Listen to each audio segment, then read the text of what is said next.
നമസ്കാരം. ബസിൽ ലൈംഗികാതിക്രമം നടത്തിയെന്നാരോപിച്ച് യുവതി സമൂഹ മാധ്യമങ്ങളിൽ വീഡിയോ പങ്കുവച്ചതിന് പിന്നാലെ യുവാവ് ആത്മഹത്യ ചെയ്ത സംഭവത്തിൽ കേസെടുത്ത് പോലീസ്. യുവതിയുടെ വീഡിയോ സമൂഹ മാധ്യമങ്ങളിൽ വ്യാപകമായി പ്രചരിച്ചതിന് പിന്നാലെയാണ് ഗോവിന്ദപുരം സ്വദേശിയായ ദീപകിനെ മരിച്ച നിലയിൽ കണ്ടെത്തിയത്. ദീപകിനെ യുവതി മനഃപൂർവ്വം അപകീർത്തിപ്പെടുത്തുകയായിരുന്നു എന്നാരോപിച്ച് നിയമ നടപടിക്കൊരുങ്ങുകയാണ് കുടുംബം. സംഭവത്തിൽ ഇടപെട്ട മനുഷ്യാവകാശ കമ്മീഷൻ അന്വേഷിച്ച് റിപ്പോർട്ട് സമർപ്പിക്കാൻ ഡിഐജിയോട് ആവശ്യപ്പെട്ടു. ദീപക് തന്റെ ശരീരത്തിൽ മനഃപൂർവ്വം സ്പർശിച്ചുവെന്നായിരുന്നു യുവതിയുടെ ആരോപണം. ആ നിലപാട് യുവതി മാറ്റിയിട്ടില്ല. യുവതിയുടെ ഇൻസ്റ്റഗ്രാം അക്കൗണ്ട് അപ്രത്യക്ഷമായിട്ടുണ്ട്. ബസിൽ മോശം അനുഭവമുണ്ടായാൽ അതിന് പ്രതികരിക്കേണ്ടത് ഈ രീതിയിലാണ്. റീച്ച് കൂട്ടാൻ നിരപരാധിയെ കുരുതി കൊടുക്കുകയായിരുന്നു യുവതി. ഈ വിഷയമാണ് നമ്മൾ ഇന്ന് പരിശോധിക്കുന്നത്. സ്വാഗതം.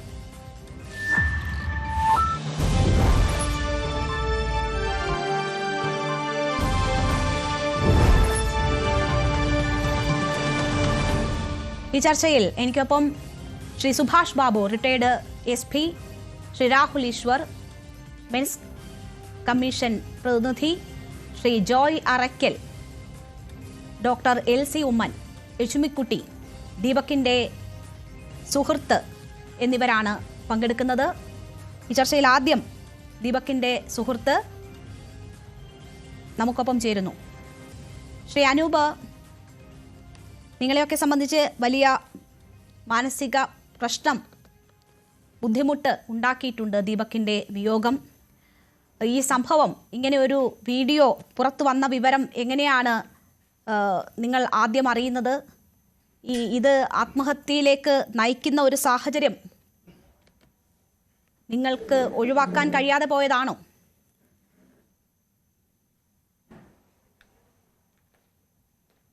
തീർച്ചയായും. ഞാൻ ബാംഗ്ലൂരിലായിരുന്നു. ഞാൻ വർക്ക് ചെയ്യുന്നത് ബാംഗ്ലൂരിലാണ്. അപ്പോൾ എനിക്ക് രാവിലെ അങ്ങനൊരു കോള് വന്നു, ഒരു ഇൻസിഡൻറ്റ് നടന്നിട്ടുണ്ടെന്ന്. അതിനെ ബേസ് ചെയ്തിട്ട് അപ്പോൾ എന്താണ് കാര്യമെന്നൊന്നും എനിക്ക് അന്നേരം അറിഞ്ഞിട്ടുണ്ടായിരുന്നില്ല. അപ്പോൾ ഞാനൊരു ഷോക്കിലായിരുന്നു. എനിക്ക് ആ ഒരു രാവിലെ കിടന്നുറങ്ങുന്നിടത്തുനിന്ന് ഒരു ഫസ്റ്റിലെ തന്നെ ആ ന്യൂസ് കിട്ടി കഴിഞ്ഞിട്ട് ഒരു 10 മിനിറ്റ് എടുത്തു എനിക്കത് ഒന്ന് എന്താ പറയുക, ഒരു നോർമൽ സ്റ്റേജിലേക്ക് വരാൻ.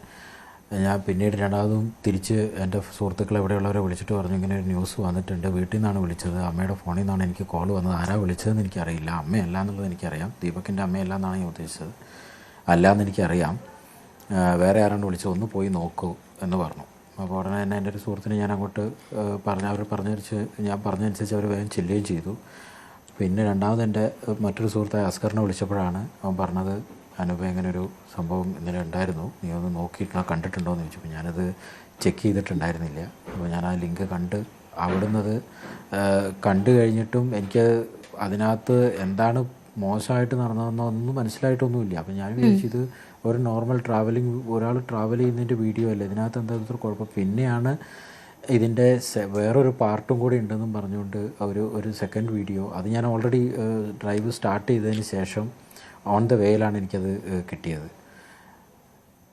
പിന്നെ ഞങ്ങളിങ്ങോട്ട് പോരുമായിരുന്നു. തീർച്ചയായും അപ്പോൾ വലിയ ഷോക്കായി. ആദ്യ സംഭവത്തെക്കുറിച്ച് പോലും ഒരറിവും ഉണ്ടാകാത്തത് കൊണ്ട് തന്നെ അതൊരു വലിയ ഷോക്കായിരുന്നിരിക്കും താങ്കൾക്ക്. അനൂപ്, എന്താണ് അവിടെ ഇപ്പോൾ വീട്ടിലെത്തി ബന്ധുക്കളിൽ നിന്നൊക്കെ മനസ്സിലാക്കാൻ കഴിഞ്ഞ സാഹചര്യം എന്താണ്? ഈ വീഡിയോ വന്ന ആദ്യത്തെ ദിവസം വരുന്നു, രണ്ടാമത്തെ ദിവസം അതിന് തൊട്ടടുത്ത് തന്നെ ഈ മരണം സംഭവിക്കുക കൂടിയായിരുന്നു.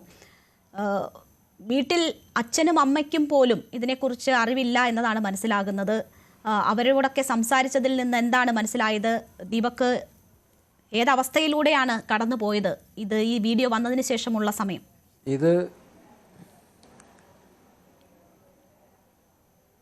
അവന് തീർച്ചയായിട്ടും ഇത് ഭയങ്കരമായിട്ട് നാണക്കേട് ഉണ്ടാക്കിയിട്ടുണ്ട്. നല്ല രീതിയിലുള്ള നാണക്കേടാണ് ആ സോഷ്യൽ മീഡിയ വഴി ആ വീഡിയോ പ്രചരിച്ചതിലൂടെ ഉണ്ടായിട്ടുള്ളത്. ഞങ്ങൾ കുറച്ച് പേരേ ഉള്ളൂ ഒരു ഫ്രണ്ട്സ് എന്ന് പറയാനുള്ളത്. എല്ലാ കാര്യങ്ങളും ഞങ്ങൾ ദിവസവും ഇല്ലെങ്കിലും എന്താ പറയുക, ഒന്നരാടം ദിവസങ്ങളിൽ ഞങ്ങൾ എല്ലാവരും കണക്ട് ചെയ്യാറുണ്ട് അങ്ങോട്ടും ഇങ്ങോട്ടും. ഒന്നുമില്ലെങ്കിലും വിളിച്ച് സുഖവിവരം അന്വേഷിക്കുന്നവരാണ്. അപ്പോൾ ഞങ്ങൾ എല്ലാ പ്രശ്നങ്ങളും അങ്ങോട്ടും ഇങ്ങോട്ടും പറയാറുണ്ട്. പരിഹാരം ഉണ്ടോ ഇല്ലയെന്നില്ലെങ്കിൽ പോലും ഞങ്ങൾ സംസാരിച്ച് തീർക്കാറുണ്ട് ഒരുവിധം കാര്യങ്ങളൊക്കെ. ഇതിന് ഞങ്ങൾക്ക് പ്രത്യേകിച്ച് എനിക്കൊരു കോൾ വരികയോ ഒന്നും സംസാരിച്ചിട്ടില്ല അവൻ. അപ്പോൾ ഞാൻ മനസ്സിലാക്കുന്നത് എന്താണെന്ന് വെച്ച് കഴിഞ്ഞാൽ എന്നോട് പോലും തുറന്നു പറയാൻ അത്രയ്ക്ക് ബുദ്ധിമുട്ടുണ്ടായിട്ടുണ്ടെന്നുണ്ടെങ്കിൽ അത്രയ്ക്ക് അവൻ ഉള്ളിലടക്കി പിടിച്ചത് തന്നെയാണെന്നാണ് ഞാൻ വിചാരിക്കുന്നത്. വീട്ടിലാണെന്നുണ്ടെങ്കിൽ ഞങ്ങൾ ഓൾമോസ്റ്റ് എല്ലാ സാറ്റർഡേയും സൺഡേയും ഞാൻ വീട്ടിലുണ്ടാവാറുണ്ട്. ഞാൻ ബാംഗ്ലൂരിൽ നിന്ന് ട്രാവൽ ചെയ്ത് ഞാൻ വീട്ടിൽ വരാറുണ്ട്. വന്നു കഴിഞ്ഞാൽ ഞങ്ങൾ മീറ്റ് ചെയ്യാത്ത ഒരു ദിവസം പോലും പോയിട്ടുമില്ല. എല്ലാ ദിവസവും എന്നെ തിരിച്ച് ഒന്നില്ലെങ്കിൽ ബസ് സ്റ്റാൻഡിലോ റെയിൽവേ സ്റ്റേഷനിലോ കൊണ്ടുവിടാൻ വേണ്ടിയിട്ട് വരുന്നതുമാണ്. അപ്പം ഞങ്ങളിവിടെ അച്ഛനും അമ്മയായിട്ട് അവൻ്റെ അച്ഛനും അമ്മയായിട്ടൊക്കെ എപ്പോഴും അടുപ്പത്തിലുള്ളതാണ്. മാനസിക വിഷമം ഉള്ളതുകൊണ്ട് മാത്രമാണോ പുറത്ത് പറയാതിരുന്നത്?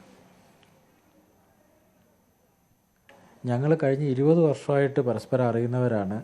ഞാൻ പഠിക്കുന്ന സമയം മുതലേ എനിക്ക് അവരെ ദീപക്കിനെയൊക്കെ വളരെ നന്നായിട്ട് അറിയാം. ഞങ്ങൾ ഇത്രയും കാലം മെയിൻറ്റെയിൻ ചെയ്ത് പോയിട്ടുണ്ട് ആ സുഹൃത്ത് ബന്ധം. അപ്പോൾ തന്നെ മനസ്സിലാക്കിക്കൂടെ? അപ്പം അല്ല, എൻ്റെ സുഹൃത്താണ്. ഓക്കെ, ഞാൻ ആദ്യം ഇൻട്രൊഡ്യൂസ് ചെയ്തത് ബന്ധു എന്ന നിലയിലാണ്, ക്ഷമിക്കണം. ഓക്കെ, അനൂപ് സുഹൃത്തുക്കളോട് പോലും ഒന്നും പറയാതെയാണ് ആത്മഹത്യയിൽ അഭയം പ്രാപിച്ചിരിക്കുന്നത് ദീപക് എന്നതാണ് മനസ്സിലാകുന്നത്. നോക്കൂ, ഈ വീഡിയോ വന്നു കഴിഞ്ഞതിന് ശേഷം പല വിധത്തിലുള്ള കഥകൾ വരുന്നുണ്ട് സമൂഹ മാധ്യമങ്ങളിൽ. ഏതാണ് ഇതിൽ സത്യം, യാഥാർത്ഥ്യം എന്നൊന്നും നമുക്കൊന്നും അറിയില്ല. അതുകൊണ്ടാണ് ഞാൻ താങ്കളോട് ചോദിക്കുന്നത്. ഈ ദീപക്കിനെ പറ്റി തന്നെ വിവാഹിതനാണെന്നും അവിവാഹിതനാണെന്നും പറയുന്നുണ്ട്, വയ്യാത്ത കുട്ടിയുണ്ട് എന്ന് പറയുന്നുണ്ട്. അപ്പോൾ അതിൻ്റെ യാഥാർത്ഥ്യം എന്താണ്? കുടുംബ പശ്ചാത്തലം എന്താണ്? ഒന്ന് പറയാമോ? ദീപക് വിവാഹം കഴിച്ചതായിരുന്നു, ഡിവോഴ്സ് കഴിഞ്ഞിട്ടുണ്ട്. അത് കഴിഞ്ഞിട്ട് എനിക്ക് തോന്നുന്നു ഒരു 4 വർഷത്തിനടുത്ത് മേലെയായി. 4 വർഷം അതിൽ കൂടുതലായിട്ടുണ്ട്. കുട്ടികളൊന്നുമില്ല. അതൊരു മ്യൂച്വൽ അണ്ടർസ്റ്റാൻഡിങ്ങിലുള്ള കുട്ടികളില്ല. മ്യൂച്വൽ അണ്ടർസ്റ്റാൻഡിങ്ങിലുള്ള ഡിവോഴ്സ് ആയിരുന്നു അല്ലേ? അതെ. ഓക്കെ, ഇപ്പോൾ ഞാൻ പറയുന്നത് കേൾക്കുന്നുണ്ടെന്ന് കേൾക്കാം. ഇടയ്ക്കൊരു ഡിലേ വന്നതുകൊണ്ട് ഞാൻ ഇടപെട്ടതാണ്. അനൂപ്, ഈ ദീപക് പൊതുവെ എങ്ങനെയാണ്? ഇപ്പോൾ ഒരു മാനസിക സംഘർഷമുണ്ടായാൽ നമ്മൾ ആരോടെങ്കിലും സംസാരിച്ചാൽ ഇത് ഒളിച്ചു വെക്കേണ്ടുന്ന കാര്യമില്ല, കാരണം സമൂഹ മാധ്യമത്തിൽ തന്നെ വന്നിട്ടുള്ളതാണല്ലോ. അപ്പോൾ അത് മറ്റൊരാളുമായി പങ്കുവെക്കുക, ഞാനിതൊന്നും ചെയ്തിട്ടില്ല, അപ്പോൾ ഇതിനെ എങ്ങനെയാണ് നേരിടേണ്ടത് എന്ന് സ്വയം ഒരു തീരുമാനമെടുക്കാൻ പറ്റിയില്ലെങ്കിൽ ഏറ്റവും അടുത്ത സുഹൃത്തുക്കളോടായിരിക്കും നമ്മളത് സംസാരിക്കുക, അല്ലേ? അങ്ങനെ ആരുമായും, നിങ്ങളുടെ പരിചയത്തിലുള്ള ദീപക്കിൻ്റെ ഫ്രണ്ട്സ് ലിസ്റ്റിലുള്ള ആരുമായും ഒന്നും സംസാരിച്ചിട്ടില്ലേ ഇതിനെക്കുറിച്ച് ദീപക്? ഞാൻ പറഞ്ഞില്ല, ഞങ്ങൾക്ക് വളരെ കുറച്ച് സുഹൃത്തുക്കളേ ഉള്ളൂ. ഞങ്ങൾക്ക് ഒരുപാട് സുഹൃത്തുക്കളൊന്നുമില്ല. അപ്പം ഇതുവരെ ഞാൻ പറഞ്ഞതനുസരിച്ച് എൻ്റെ 2 സുഹൃത്തുക്കളോട് സംസാരിച്ചതായിട്ട് എനിക്ക് അറിവില്ല. ഇനി അത് അവരോട് ഞാനിതുവരെ കാര്യങ്ങൾ തുറന്ന് സംസാരിക്കാനുള്ളൊരു സമയവും എനിക്ക് കിട്ടിയിട്ടില്ല. ഞങ്ങളിവിടെ വന്നതിന് ശേഷം ഇവിടെ എന്താ പറയുക, എല്ലാവരും എൻഗേജ്ഡ് ആണ് ഇവിടെ. കാരണം ആ അച്ഛനും അമ്മേനെയും സാധനപ്പെടുത്താനും കൂടെ ഞങ്ങൾക്ക് പൂർണ്ണമായിട്ടും അങ്ങോട്ട് കഴിയുന്നില്ല. തീർച്ചയായും കേസെടുത്തിട്ടുണ്ട്. അതുമായി ബന്ധപ്പെട്ടുള്ള ഇപ്പോൾ പോലീസ് ഉൾപ്പെടെ അവിടെ വന്നിട്ടുണ്ട് എന്നറിയുന്നു. അമ്മാവൻ നമ്മളോട് സംസാരിക്കുമെന്നായിരുന്നു ആദ്യം പറഞ്ഞിരുന്നത്. അപ്പോൾ അതുമായി ബന്ധപ്പെട്ടൊക്കെ ബന്ധുക്കൾ തിരക്കിലാണെന്നറിയാം. ഒരു കാര്യം കൂടി, അന്തർമുഖനായിരുന്നോ ദീപക്? അതോ എല്ലാവരോടും അടുത്തിടപഴകുന്ന, കാര്യങ്ങൾ തുറന്ന് സംസാരിക്കുന്ന വ്യക്തിത്വമായിരുന്നോ? എങ്ങനെയാണ് ഒരു ഫ്രണ്ട് എന്ന നിലയിൽ മനസ്സിലാക്കിയിട്ടുള്ളത്? അവൻ അറിയുന്നവർക്കൊന്നും അവൻ അന്തർമുഖനൊന്നുമല്ല. പക്ഷേ പുറത്തു പോയിട്ട് വേറെ ആൾക്കാരോടും മറ്റുള്ള എന്താ പറയുക അപരിചിതരായിട്ടുള്ളവരോടൊന്നും അങ്ങനെ കയറി സംസാരിക്കുകയോ അല്ലെങ്കിൽ അവരുടെ കാര്യത്തിൽ ഇടപെടുക അങ്ങനെ ചെയ്യുന്ന ഒരാളൊന്നുമല്ല. പക്ഷേ ഞങ്ങളുടെ ഈ ക്ലോസ് സർക്കിളാണ്, വളരെ ക്ലോസ് സർക്കിളാണ്. ആ ക്ലോസ് സർക്കിളിൽ മാത്രമാണ് ആൾ എന്താ പറയുക ആക്റ്റീവായിട്ടുള്ളതും. പിന്നെ അവൻ ഇവിടെ എന്താ പറയുക എല്ലാ അമ്പലങ്ങളിലും, ഇവിടെയുള്ള ഒരു 3-4 അമ്പലങ്ങളുണ്ട് അവൻ സ്ഥിരമായിട്ട് പോകുന്നത്. അപ്പോൾ അവിടെയുള്ളവർക്ക് എല്ലാവർക്കും അറിയുന്ന ആളാണ്. എല്ലാവർക്കും വളരെ നല്ല അഭിപ്രായമുള്ള ആളാണ്. ഇതുവരെ ഒരു വ്യത്യാസമായൊരു അഭിപ്രായമോ അല്ലെങ്കിൽ എന്തെങ്കിലും ഒരു ഇതുണ്ടായിട്ടോ അവൻ പറഞ്ഞതോ അല്ലെങ്കിൽ വേറൊരാൾ പറഞ്ഞിട്ടോ ഇന്നേ വരെ ഞാൻ കേട്ടിട്ടുമില്ല. എനിക്കങ്ങനെ ഒരു അനുഭവമില്ല. എൻ്റെ നല്ലൊരു സുഹൃത്താണ്. തീർച്ചയായും അനൂപ്, ഞാൻ ഒരു കാര്യം, ഒരു വലിയ നഷ്ടം നിങ്ങളെയൊക്കെ സംബന്ധിച്ച് നടന്നിട്ടുണ്ട് എന്ന കാര്യത്തിൽ സംശയമില്ല. ഞാനൊരു കാര്യം ചോദിക്കട്ടെ, പക്ഷേ നമ്മൾ പൊതുവിടങ്ങളിൽ സ്ത്രീകൾ അനുഭവിക്കുന്ന ബുദ്ധിമുട്ടുകൾ നിരവധിയുണ്ട്. ഒരു ബസ്സിലൊക്കെ ഇത്തരം അനുഭവങ്ങൾ ഉണ്ടാകുന്നു എന്ന് പറയുന്നത് വളരെ സാധാരണമെന്ന് തന്നെ പറയാമില്ലേ? ഒരു യാത്രയിൽ ഒരെണ്ണം എങ്കിലും ഓരോ സ്ത്രീയും അനുഭവിക്കുന്നതാണ്. അതൊന്നും ആരും മനഃപൂർവ്വം ചെയ്യുന്നത് ഒന്നുമല്ല. ഒരു പക്ഷേ ഏതെങ്കിലും ഒരു സാഹചര്യത്തിൽ ഒരു അബദ്ധത്തിലെങ്കിലും സംഭവിച്ചിട്ടുണ്ടാകാമായിരിക്കുമോ?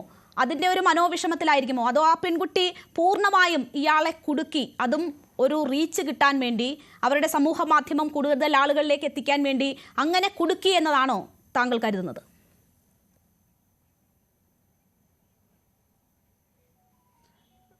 തീർച്ചയായിട്ടും ഞാനതൊരു അവൻ്റെ ഭാഗത്തു നിന്നൊരു മിസ്റ്റേക്ക് ഉള്ളതായിട്ട് എനിക്ക് തോന്നുന്നുമില്ല. അവനങ്ങനെ ചെയ്യുകയില്ല. കാരണം എന്താണെന്ന് വെച്ച് കഴിഞ്ഞാൽ അച്ഛൻ അമ്മ അത് കഴിഞ്ഞിട്ട് വേറൊരു എന്താ പറയുക, ഞങ്ങൾ തന്നെ നിർബന്ധിക്കുന്നുണ്ട് അവനൊരു കല്യാണത്തിന് വേണ്ടിയിട്ട്. അത് തന്നെ അവൻ കുറച്ചൊക്കെ പോസ്റ്റ്പോൺ ചെയ്യുന്നത് തന്നെ അച്ഛനും അമ്മയും സുഖമായിട്ടിരിക്കട്ടെ എന്ന് വിചാരിച്ചിട്ടാണ്. അപ്പം എന്താ പറയുക, ഇങ്ങനൊരു ഇത് ചെയ്യേണ്ട ആവശ്യമൊന്നുമില്ല. അങ്ങനൊരു സ്വഭാവമുള്ള ഒരാളല്ല ദീപക്. എന്താ പറയുക, ഞങ്ങളുടെ അറിവിൽ ഇന്നേ വരെ അങ്ങനെയുള്ള ഒരു മോശം തരത്തിലുള്ള സ്വഭാവമോ അല്ലെങ്കിൽ വേറൊരു തരത്തിലുള്ള ഒന്നുമുള്ള ആളുകളല്ല ഞാൻ നേരത്തെ പറഞ്ഞല്ലോ, അത് തന്നെയാണ് എനിക്ക് റിപ്പീറ്റായിട്ട് പറയാനുള്ളത്. ഞങ്ങൾ വളരെ ക്ലോസ്ഡ് സർക്കിളാണ്. ഞങ്ങൾക്ക് വേറെ പുറത്ത് പോയിട്ട് മറ്റുള്ളവരുടെ കാര്യത്തിൽ ഇടപെടുന്നതോ അല്ലെങ്കിൽ അങ്ങനെ കമൻറ്റ് ചെയ്യുന്നതോ ഇതൊന്നും ഞങ്ങൾ തീരെ ചെയ്യാത്ത കാര്യങ്ങളാണ്. അപ്പോൾ പൊതുവേ ഞങ്ങൾ എന്തെങ്കിലും ഉണ്ടെന്നുണ്ടെങ്കിൽ, ഇപ്പോൾ ഒരു ചായ ആണെന്നുണ്ടെങ്കിൽ പോലും ഞങ്ങൾ പുറത്ത് പോയി കുടിക്കുകയാണെന്നുണ്ടെങ്കിൽ ഞങ്ങൾ 4 പേരും കൂടെ പോയി കുടിക്കുന്നു, തിരിച്ചു വരുന്നു.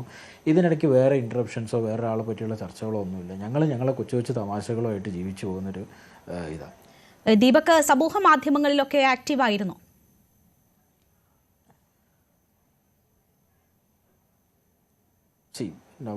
ഇപ്പോഴത്തെ കാലത്ത് എല്ലാവരും ഒന്ന് സ്ക്രോൾ ചെയ്ത് പോവുമായിരിക്കും. അതിൽ കൂടുതൽ പോസ്റ്റ് ചെയ്യുക അല്ലെങ്കിൽ എന്തെങ്കിലും ഒരു അങ്ങനത്തെ കാര്യങ്ങളൊന്നുമില്ല. ചിലപ്പോൾ വീഡിയോസ് കണ്ടു പോകുന്നുണ്ടാവും, അതല്ലാതെ വേറെ ഒന്നും ചെയ്തതായിട്ടൊന്നും എനിക്കറിയില്ല.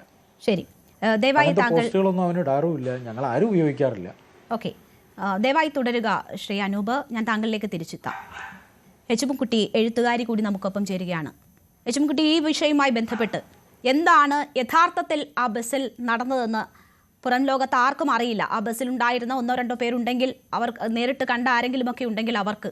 ഈ പെൺകുട്ടി ആദ്യം ഒരു വീഡിയോ ഇടുന്നു, രണ്ടാമത് ഒരു വീഡിയോ ഇടുന്നു, പിന്നീട് ഇത് ആത്മഹത്യ സംഭവിച്ചതിന് ശേഷം ഒരു വിശദീകരണം വരുന്നു. അതിനപ്പുറം ആ അക്കൗണ്ട് ഇപ്പോൾ പൂട്ടിയിരിക്കുന്നു എന്നതാണ് മനസ്സിലാക്കുന്നത്.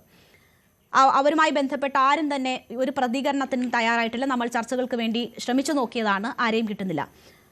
സ്ത്രീപക്ഷം ഉയർത്തി ഈ വിഷയങ്ങളിലൊക്കെ വളരെ ശക്തമായ നിലപാടെടുത്തിട്ടുള്ള സ്ത്രീകൾ പോലും ഈ വിഷയത്തിൽ ആ യുവതിയെ തള്ളിപ്പറയുന്നതാണ് കണ്ടത്. പക്ഷേ അവിടെ വ്യത്യസ്ത സ്വരമാണ് താങ്കൾ പ്രകടിപ്പിച്ചിട്ടുള്ളത്. ആ യുവതിയെ അനുകൂലിക്കുകയായിരുന്നു.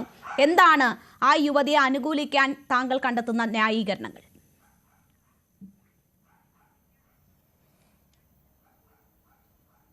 പ്രത്യേകിച്ച് അങ്ങനെ ഒരു ന്യായീകരണം എന്നല്ല ഞാൻ പറയുന്നത് ആ വീഡിയോ കണ്ടപ്പോൾ അതിൽ കൃത്യമായിട്ടുള്ള ഒരു ഉരസൽ കാണാൻ പറ്റുന്നുണ്ടായിരുന്നു. അതുപോലെ ആ ഉരസൽ കണ്ടുവോ എന്ന് നോക്കുന്ന ആ ഒരു മനുഷ്യനെയും ശരിക്കും വ്യക്തമായിട്ട് കാണാൻ പറ്റുന്നുണ്ടായിരുന്നു. ഇതെനിക്ക് മാത്രമല്ല, വേറെയും ഒരുപാട് പേർക്ക് ആ ഫീലിംഗ് ഉണ്ടായിട്ടുണ്ട്. പിന്നെ ഇങ്ങനെ ഒരു ആരോപണം വന്നപ്പോൾ ആ മനുഷ്യൻ ആത്മഹത്യ ചെയ്തു, അതുകൊണ്ടാണ് ആത്മഹത്യ ചെയ്തത് എന്ന് സംശയലേശമന്യേ തെളിഞ്ഞു കഴിഞ്ഞിട്ടുണ്ടെങ്കിൽ ആ പെൺകുട്ടി അത് സോഷ്യൽ മീഡിയയിലിട്ടത് കൊണ്ടുള്ള അപമാനം സഹിക്കാൻ പറ്റാതെ അയാള് ആത്മഹത്യ ചെയ്തു എന്ന് പറയുന്ന അതൊരു സംശയലേശമന്യേ അങ്ങനെ തെളിയിക്കപ്പെടുകയാണെങ്കിൽ മാത്രമേ ഇപ്പോൾ നടക്കുന്ന ഈ ബഹളങ്ങൾക്കൊക്കെ എന്തെങ്കിലും ഒരു അടിസ്ഥാനമുള്ളൂ. എന്ത് കാരണം കൊണ്ടാണ് ദീപക് ആത്മഹത്യ ചെയ്തത് എന്ന് ആർക്കും വ്യക്തമായിട്ട് അറിയില്ല. പിന്നെ ഒരാൾ മരിച്ചു കഴിഞ്ഞാൽ അയാൾ നഷ്ടപ്പെട്ടു പോയ സങ്കടം അയാളുടെ അടുത്ത ആളുകൾക്ക് എന്തായാലും ഉണ്ടാകണം. അപ്പോൾ അയാൾക്ക് ഒരുപാട് മഹത്വങ്ങളും ഉണ്ടാകും. അയാൾ ഉണ്ടായില്ലെങ്കിൽ എന്തു സംഭവിക്കുമായിരുന്നു എന്നൊക്കെയുള്ള സങ്കടങ്ങളും അത്തരം കാര്യങ്ങളും ഒക്കെ സ്വാഭാവികമാണ്. പക്ഷേ ഈ പെൺകുട്ടിയുടെ കാര്യത്തിൽ തന്നെ ഇപ്പോ സോഷ്യൽ മീഡിയയിൽ പെൺകുട്ടി മാത്രമല്ല, ആ പെൺകുട്ടിയെ അനുകൂലിക്കുന്ന ആരായാലും അവരെയൊക്കെ വളരെ മോശമായ രീതിയിൽ അധിക്ഷേപിക്കുന്ന പ്രവണതയാണ്. അതായത് ഇനി ഒരു പെൺകുട്ടി ഇങ്ങനെ ഒരു കാര്യം ചെയ്യരുത്, അതായത് തെളിവ് ഉണ്ടാക്കുകയോ ആ തെളിവ് ഇങ്ങനെ പുറത്ത് വിടുകയോ അങ്ങനെയൊന്നും ചെയ്യാൻ പാടില്ല. തീർച്ചയായും എച്ച്മിക്കുട്ടി, ഇത് ആ രീതിയിൽ നടക്കുന്ന പ്രചരണം ഒരു ഭാഗത്തുണ്ട്, അത് ഞാൻ തള്ളിക്കളയുന്നില്ല. പക്ഷേ നമുക്ക് ഇപ്പോൾ ഏറ്റവും അടുത്ത ഒരു സുഹൃത്ത് ഉൾപ്പെടെയുള്ളവർ നമ്മളുടെ ഈ പാനലിലുണ്ട്. ഒരു പക്ഷേ ദീപകിന്റെ ബന്ധുക്കൾ മറ്റുള്ളവരൊക്കെ കാണുന്ന ഒരു ചർച്ച കൂടിയാണല്ലോ. അപ്പോൾ നമുക്ക് അതിലേക്ക് വരാം, ഇതിനെ ദുരുപയോഗം ചെയ്യുന്നവരിലേക്ക് വരാം. അതിനു മുൻപ് ഞാൻ ചോദിക്കട്ടെ, ഇങ്ങനെ ഒരു സംഭവം, ഒരു ദുരനുഭവം ബസ്സിനകത്തുണ്ടായാൽ എന്തായിരിക്കും ഫസ്റ്റ് റെസ്പോൺസ്? ഒരാളുടെ ഫസ്റ്റ് റെസ്പോൺസ് ആദ്യം അതിനെ നമ്മൾ ഒന്ന് വാൺ ചെയ്യാൻ ശ്രമിക്കും, അതിനുശേഷം അവിടെ നിന്ന് നമ്മൾ ഒരു സേഫ് സോണിലേക്ക് മാറുകയോ അല്ലെങ്കിൽ അത് ഇഷ്യൂ ആക്കുകയോ അല്ലെങ്കിൽ കണ്ടക്ടറെ അറിയിക്കുകയോ ഇടപെടൽ നടത്തുകയോ അയാളെ ആദ്യം അവിടെ തിരുത്താനുള്ളൊരു ശ്രമം നടക്കും. അതല്ല എങ്കിൽ നമ്മൾ അത് പരാതിപ്പെടും. അങ്ങനെയൊക്കെയാണല്ലോ സാധാരണ നിലയിൽ ഇതിൽ ഇടപെടലുകൾ നടത്തേണ്ടത്, അങ്ങനെയാണ് നടത്തേണ്ടതും. അതിനപ്പുറം അവിടെ വെച്ച് അതിനൊരു തെളിവുണ്ടാക്കി അത് വീട്ടിൽ കൊണ്ടുവന്ന് സമൂഹ മാധ്യമത്തിൽ പ്രചരിപ്പിച്ച് അല്ലല്ലോ അതിനെതിരെ അവയർനെസ് ഉണ്ടാക്കേണ്ടതും അതിനെതിരെ പ്രതികരിക്കേണ്ടതും. അങ്ങനെ ഒരു മിസ്റ്റേക്ക് ഈ പെൺകുട്ടി കാണിച്ചിട്ടില്ലേ യഥാർത്ഥത്തിൽ?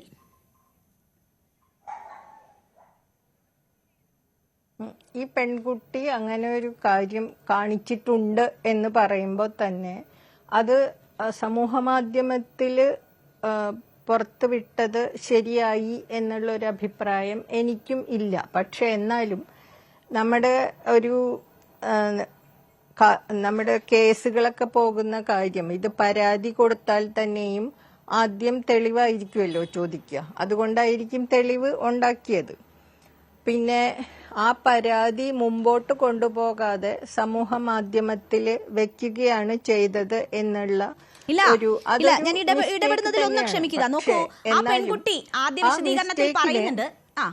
വിശദീകരണത്തിൽ പറയുന്നുണ്ട് എന്നെ അല്ല മറ്റൊരു സ്ത്രീയെ ഉപദ്രവിക്കുകയായിരുന്നു അയാൾ, അത് കണ്ടിട്ടാണ് ഞാൻ ഇതിന്റെ വീഡിയോ എടുക്കുന്നതെന്ന് പറയുന്നുണ്ട്.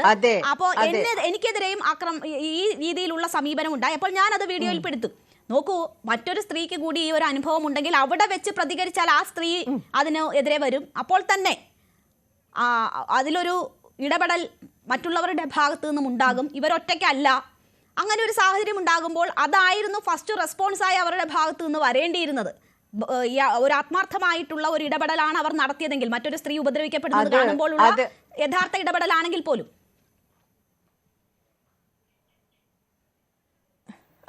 അത് തന്നെയാണ് ഞാൻ പറയാൻ ഉദ്ദേശിക്കുന്നത്. അങ്ങനെ ഒരു സ്ത്രീയെ ഉപദ്രവിക്കുന്നത് കണ്ടു, അതുകൊണ്ടാണ് ഇത് അവര് വീഡിയോ എടുക്കാൻ പോയത് എന്നവർ പറയുന്നതിൽ തന്നെയാണ് കാര്യം. നമ്മൾ അങ്ങനെ ഒരു സ്ത്രീയെ ഉപദ്രവിക്കുന്നത് കണ്ടിട്ട് മറ്റൊരു സ്ത്രീ പ്രതികരിക്കുന്ന ഒരു പരിപാടി നമ്മുടെ നാട്ടിൽ ഉണ്ടോ? നമ്മുടെ നാട്ടിൽ ഇല്ല. ഏതെങ്കിലും ഒരു സ്ത്രീ എന്നെ ഉപദ്രവിച്ചു എന്ന് പറഞ്ഞ് പ്രതികരിക്കുകയാണെങ്കിൽ പോലും എല്ലാ സ്ത്രീകളും അപ്പൊ തന്നെ അത് സാരില്ല, പോട്ടെ, അത് മൈൻഡ് ആക്കണ്ട, ഒച്ച ഉണ്ടാക്കണ്ട എന്ന് പറഞ്ഞ് അതിനെ ഹഷപ്പ് ചെയ്യാൻ അങ്ങനെയൊന്നുമില്ല. നോക്കൂ, ദിലീപിന്റെ സിനിമ ഒരു ബസ്സിൽ പ്രദർശിപ്പിച്ചപ്പോൾ തന്നെ അതിനെതിരെ പ്രതികരിച്ച സ്ത്രീകളുള്ള നാടാണ് നമ്മളുടേത്.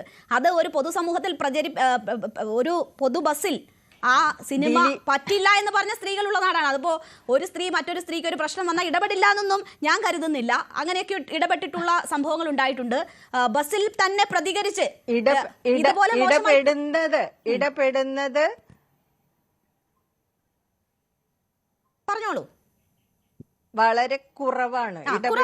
വളരെ കുറവാണ്. അത് ഒരു കോൺഫിഡൻസിൽ ഒരു സ്ത്രീ ഒരു കോൺഫിഡൻസിൽ ഒരു സ്ത്രീക്ക് അങ്ങനെ ചെയ്യാൻ ധൈര്യം വരില്ല. അതായത് ഞാൻ പ്രതികരിച്ചാൽ എന്റെ കൂടെ ആരെങ്കിലും നിൽക്കും എന്നുള്ളൊരു ഉറപ്പ് എനിക്ക് തോന്നുന്നില്ല ഏതെങ്കിലും ഒരു സ്ത്രീക്ക് ഉണ്ടാകും. ഇല്ല, ഓക്കെ, അത് ശരിയാണ്. ഏറ്റവും അടുത്ത ബന്ധുക്കൾ ആയാൽ പോലും ഒരു പക്ഷേ അവരെ പിന്തിരിപ്പിക്കാനായിരിക്കും ശ്രമിക്കുക. പിന്തിരിപ്പിച്ച് ആരെ അറിയണ്ട, ആരെ അറിയിക്കേണ്ട, സഹിച്ചോളൂ, പെൺകുട്ടികളാണെങ്കിൽ ഇങ്ങനെയാണ് എന്നൊക്കെ പറയുന്ന മാതാപിതാക്കൾ തന്നെ ഒരു പക്ഷെ ഉണ്ടാകും. പക്ഷേ ഇതാ എച്ച്ബി നോക്കൂ, ഈ പെൺകുട്ടി സ്മാർട്ടാണ്, അവർ പ്രതികരണ ശേഷി ഉള്ളതാണ്. അവരുടെ ഈ സമൂഹ മാധ്യമങ്ങൾ പരിശോധിച്ചാൽ നമുക്കറിയാം അതിൽ ആ രീതിയിൽ സ്മാർട്ട് ആയതുകൊണ്ട് തന്നെയാണല്ലോ അവർ ഇതിനോട് ഈ രീതിയിൽ പ്രതികരിച്ചിരിക്കുന്നതും. ഇപ്പോൾ പോലും സംഭവിച്ചതിൽ അവർക്ക് യാതൊരു ഇതുമില്ല, അവർ തിരുത്തി പറയാൻ തയ്യാറായിട്ടില്ല, അത് സംഭവിച്ചത് തന്നെയാണ് എന്നതാണ് നിലപാട്. അത്രമാത്രം ബോൾഡായിട്ടുള്ളൊരു പെൺകുട്ടിയാണ്. അപ്പോൾ ആദ്യം പ്രതികരിക്കേണ്ടിയിരുന്നത് അവിടെയാണ് ഒരു സംശയം ഉയരുന്നത്. എച്ച്മിക്കുട്ടി നോക്കൂ, ഏതെങ്കിലും തരത്തിൽ അവരുടെ സമൂഹ മാധ്യമത്തിന് അറ്റൻഷൻ കിട്ടാൻ, റീച്ച് കിട്ടാൻ വേണ്ടിയാണ് ഇങ്ങനെ ഒരു പ്രവൃത്തിയെങ്കിൽ അത് വല്ലാത്ത ഒരു ദ്രോഹമല്ലേ ആ മനുഷ്യനോട് ചെയ്തത് എന്നൊരു ചോദ്യം ഉയരുന്നതും പൊതുസമൂഹം ആ രീതിയിൽ പ്രതികരിക്കുന്നതും അതുകൊണ്ടാണ്. ഞങ്ങൾക്ക് അച്ഛനുണ്ട്, അമ്മയും സഹോദരനുണ്ട് എന്നൊക്കെ ഓരോരുത്തരും ചൂണ്ടിക്കാട്ടുന്നത് അതുകൊണ്ടാണ്.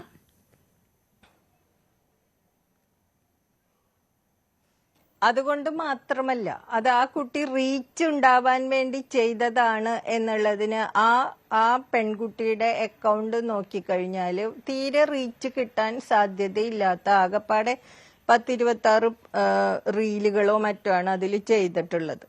ആ ഒരു അക്കൗണ്ടിന് റീച്ച് കിട്ടാൻ വേണ്ടിയിട്ടാണ് ഇത് ചെയ്യുന്നത് എന്നൊക്കെ പറയുന്നത് സാധാരണ പോലെയുള്ള ഒരു വാദമാണ്. അതായത് പെൺകുട്ടികൾ പ്രതികരിക്കുന്നത് ഈ പറഞ്ഞ മാതിരി അറ്റൻഷൻ കിട്ടാനാണ്, അവരെ ആളുകൾ തിരിച്ചറിയാനാണ്. അങ്ങനെയൊക്കെയുള്ള കുറേ ന്യായങ്ങൾ നമ്മുടെ സമൂഹം എപ്പോഴും ഉന്നയിക്കാറുണ്ട്. ആ ന്യായം തന്നെയാണ് ഇവിടെയും പറയുന്നത്. ഒരാൾ പോലും ചർച്ച ചെയ്യുന്നില്ല, അങ്ങനെ സംഭവിക്കാൻ സാധ്യതയില്ല എന്നുള്ള കണ്ണോടുകൂടി അത് കണ്ടു കഴിഞ്ഞാൽ അങ്ങനെ സംഭവിക്കാൻ സാധ്യതയില്ല. പക്ഷെ അങ്ങനെ സംഭവിക്കാൻ സാധ്യതയുണ്ട്, ആ കുട്ടിയുടെ ഭാഗത്ത് അങ്ങനെ ഒരു സാധ്യതയുണ്ട് എന്ന് ആലോചിച്ചാല് അത് കൃത്യമായിട്ട് കാണാനും കഴിയും. അപ്പൊ അങ്ങനെ കാണുന്ന ഇല്ല എന്നുള്ളതാണ്. അതായത് പരാതിപ്പെടുന്ന ആളുടെ, പ്രശ്നമുള്ള ആളുടേതാണ് കുഴപ്പം, അല്ലാതെ പ്രശ്നമുണ്ടാക്കിയ ആൾക്ക് ഒരു കുഴപ്പവുമില്ല എന്നുള്ള നമ്മുടെ സാധാരണ തിയറി തന്നെയാണ് ഈ കാര്യത്തിലും നമ്മൾ ഉപയോഗിക്കുന്നത്. അത്രേ ഉള്ളൂ. തീർച്ചയായും പ്രശ്നം ഇതുണ്ടാകാനുള്ള സാധ്യതയുണ്ട് എന്ന രീതിയിൽ ചിന്തിക്കുക എന്ന് പറഞ്ഞാൽ അതിനുള്ള സാധ്യത ഏതാണ്ട് 80% ഉണ്ട്. കാരണം ഇത് ഓരോ സ്ത്രീയുടെയും അനുഭവമാണ് എന്ന കാര്യം നമുക്ക് നിസ്സംശയം പറയാം. ഈ പൊതു ട്രാൻസ്പോർട്ടുകൾ ഉപയോഗിക്കുന്നവർക്കെല്ലാം എന്താണ്, നമുക്ക് ട്രെയിനിൽ യാത്ര ചെയ്ത ജോലി കഴിഞ്ഞു വരുന്ന ഒരു പെൺകുട്ടിയെ എങ്ങനെ ഈ ഭൂലോകത്ത് നിന്ന് പറഞ്ഞയച്ചു എന്ന് അനുഭവമുള്ള ഒരു നാടും കൂടിയാണല്ലോ നമ്മളുടെ. എവിടെയാണ് അതിന് കുറവുണ്ടായിട്ടുള്ളത്? തലസ്ഥാന നഗരിയിൽ തന്നെ ആക്രമിക്കപ്പെടുന്ന സ്ത്രീകൾ എത്രയാണ് നമ്മൾ കണ്ടിട്ടുള്ളതല്ലേ? എത്ര സംഭവങ്ങളുണ്ട്. നടക്കാൻ പോകുന്നവരും ഒക്കെ ആക്രമിക്കപ്പെടുന്ന സംഭവങ്ങളുണ്ട്. അപ്പോൾ പൊതു ഗതാഗത സംവിധാനങ്ങളിൽ ഇതൊരു സ്ഥിരം പരിപാടിയാണ്. അങ്ങനെ സംഭവിക്കാൻ സാധ്യതയുണ്ടോ എന്ന് വെച്ചാൽ ഉണ്ട്. പക്ഷേ ഒരു നിരപരാധി പോലും അങ്ങനെ ഏതെങ്കിലും കെട്ടിച്ചമച്ച കാര്യത്തിൽ ജീവൻ ഒടുക്കേണ്ടി വന്നാൽ അതൊരു തരത്തിൽ നമുക്ക് അനുവദിക്കാൻ പറ്റുകയില്ല എന്നൊരു സാഹചര്യം കൂടിയുണ്ട്. ഞാൻ താങ്കളിലേക്ക് തിരിച്ചെത്താം. ശ്രീമതി എൽസി ഉമ്മൻ, നോക്കൂ, ഇവിടെ നമുക്ക് ഏതെങ്കിലും ഒരു ജഡ്ജ്മെന്റിൽ എത്താൻ സാധ്യതയില്ല, പറ്റുന്ന ഒരു വിഷയമല്ല ഇത്. എന്താണ് സംഭവിച്ചത് എന്നതിൽ വ്യക്തത വരേണ്ടിയിരിക്കുന്നു. അതിൽ പോലീസ് അന്വേഷണം നടക്കുന്നുണ്ട്, അന്വേഷണം ആരംഭിച്ചു എന്നാണ് മനസ്സിലാകുന്നത്. അതിലാണ് എന്താണ് യഥാർത്ഥത്തിൽ സംഭവിച്ചത് എന്ന് മനസ്സിലാകേണ്ടത്. പക്ഷേ ഇവിടെ 2 സാധ്യതകളുമുണ്ട്. നേരത്തെ എച്ചുമിക്കുട്ടി പറഞ്ഞു വെച്ചതുപോലെ നമ്മളുടെ അനുഭവങ്ങൾ നോക്കിയാൽ എനിക്കും താങ്കൾക്കും ഒക്കെ അത്തരം അനുഭവങ്ങൾ നിരവധി ഉണ്ടാകും.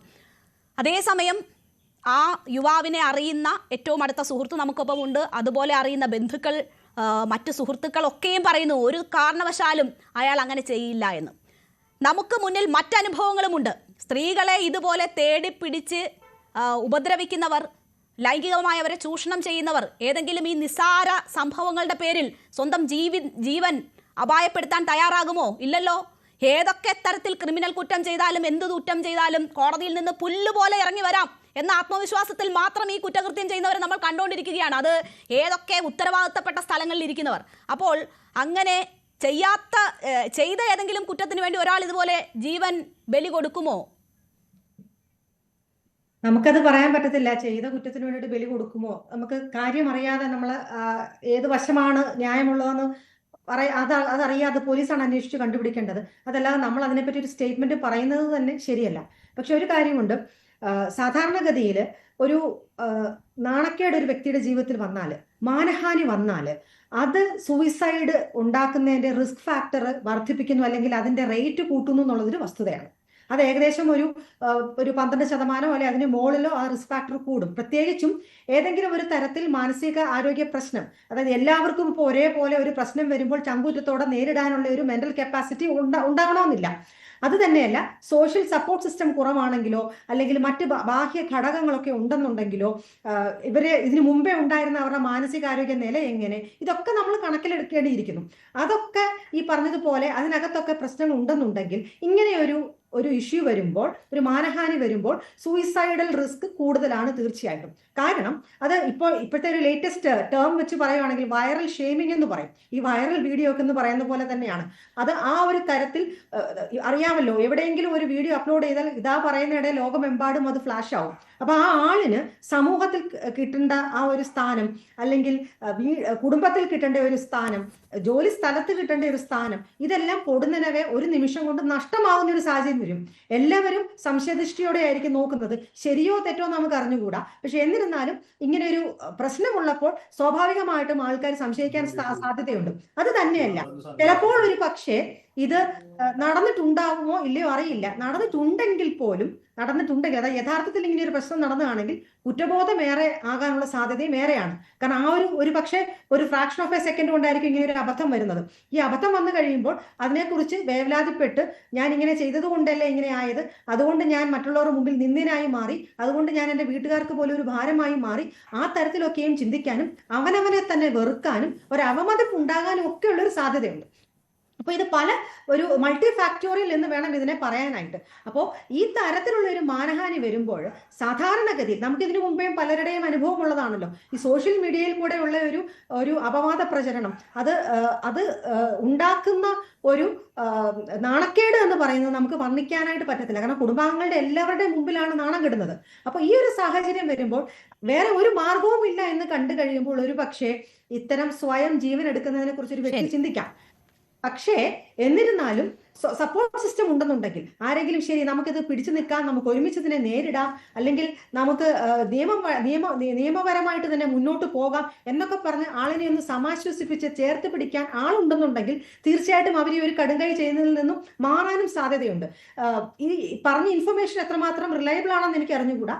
ഞാൻ മറ്റൊരു ന്യൂസ് മീഡിയയിൽ ഞാൻ അറ്റൻഡ് ചെയ്തപ്പോൾ അവിടെ പറഞ്ഞത് പേരൻസിനും സുഹൃത്തുക്കൾക്കും ജോലി ചെയ്യുന്ന ഇടത്തിലെ ആ സീനിയറിനും ഒക്കെ എന്തോ ഒരു വ്യത്യാസം മനസ്സിലായിട്ടുണ്ടായിരുന്നു, സ്വഭാവത്തിൽ മാറ്റം വന്നിട്ടുണ്ടായിരുന്നു എന്നൊക്കെയായിരുന്നു പറഞ്ഞത്. അത് എത്രമാത്രം റിലയബിൾ ആണെന്ന് അറിയത്തില്ല. പക്ഷെ അങ്ങനെ ഉണ്ടായിരുന്നെങ്കിൽ ആ സമയത്ത് ഒരു മാറ്റം അവർ ശ്രദ്ധിച്ചപ്പോൾ ഇദ്ദേഹത്തെ ഒന്ന് ചേർത്ത് പിടിച്ചിരുന്നെങ്കിൽ, അല്ലെങ്കിൽ ഒരു ഒപ്പം നിന്നിരുന്നെങ്കിൽ ഒരു പക്ഷേ ഈ ഒരു അനർത്ഥം അല്ലെങ്കിൽ ഈ ഒരു ഇൻസിഡൻസ് നമുക്ക് ഒഴിവാക്കാമായിരുന്നു എന്ന് എനിക്ക് തോന്നുന്നു. പിന്നെ രണ്ടാമത്തെ ഒരു വശം ഇതിനെപ്പറ്റി നമ്മൾ പറയേണ്ടത്, ആ കുട്ടി ചെയ്തത് താങ്കൾ ആദ്യമേ സൂചിപ്പിച്ചതുപോലെ ഒരുപാട് സ്ത്രീകൾ എല്ലാ ദിവസവും ഇത്തരം പ്രശ്നങ്ങൾ അനുഭവിക്കുന്നതാണ്. പക്ഷെ കുറച്ചും കൂടെ ഒന്ന് പക്വമായിട്ട് ചെയ്യാമായിരുന്നു. അതായത് നമ്മുടെ മുന്നിൽ ഒരു ക്രൈം വരുമ്പോൾ നമ്മൾ അതിനെ എങ്ങനെയാണ് നേരിടേണ്ടതെന്നും കൂടെ പെൺകുട്ടികൾ പഠിച്ചെടുക്കേണ്ടത് ആവശ്യമുണ്ട്. ഒരു ക്രൈം വരുമ്പോൾ നമ്മൾ തീർച്ചയായിട്ടും ആദ്യമേ ആശ്രയിക്കേണ്ടത് പോലീസിനെയാണ്, അല്ലെങ്കിൽ കോടതിയെയാണ്.